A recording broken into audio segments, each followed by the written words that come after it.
Tak jsem dosurfoval, jsem zachráněný. Musela mě vyzvednout zprostředka jachta. Mladí kluci na motorových člunech mě dotáhli na břeh, protože se nedalo proti větru vůbec dostat zpátky. Takže jsem byl tamhle v prostředku a nemohl jsem se dostat zpátky, ještě že mě zachránili.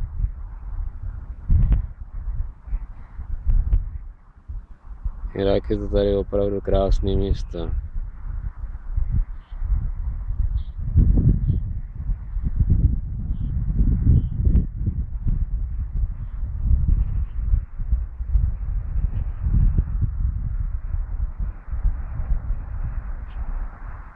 No, příště to snad bude lepší. Budu muset jít z druhé strany, kde fouká vítr na břeh, abych se dostal zpátky, jak to asi dělali všechny, kdo jezdili na windsurfingu na druhé straně. Tady žádný windsurfing nebyl. Kdo to mohl vědět?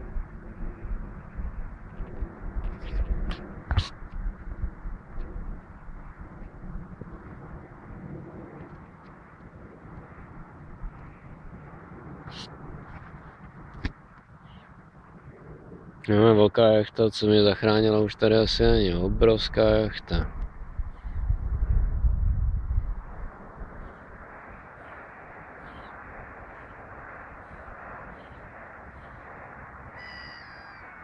No, je neděle, moc lidí tady nebylo. Krásná pláž. Nádherný, nádherný.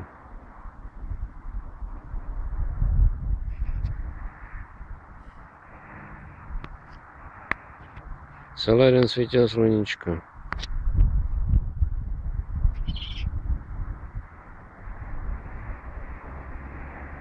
Když přestal foukat vítr a mohl jsem se dostat na břeh, tak už mě dotáhli na břeh. A dneska je klid, nic.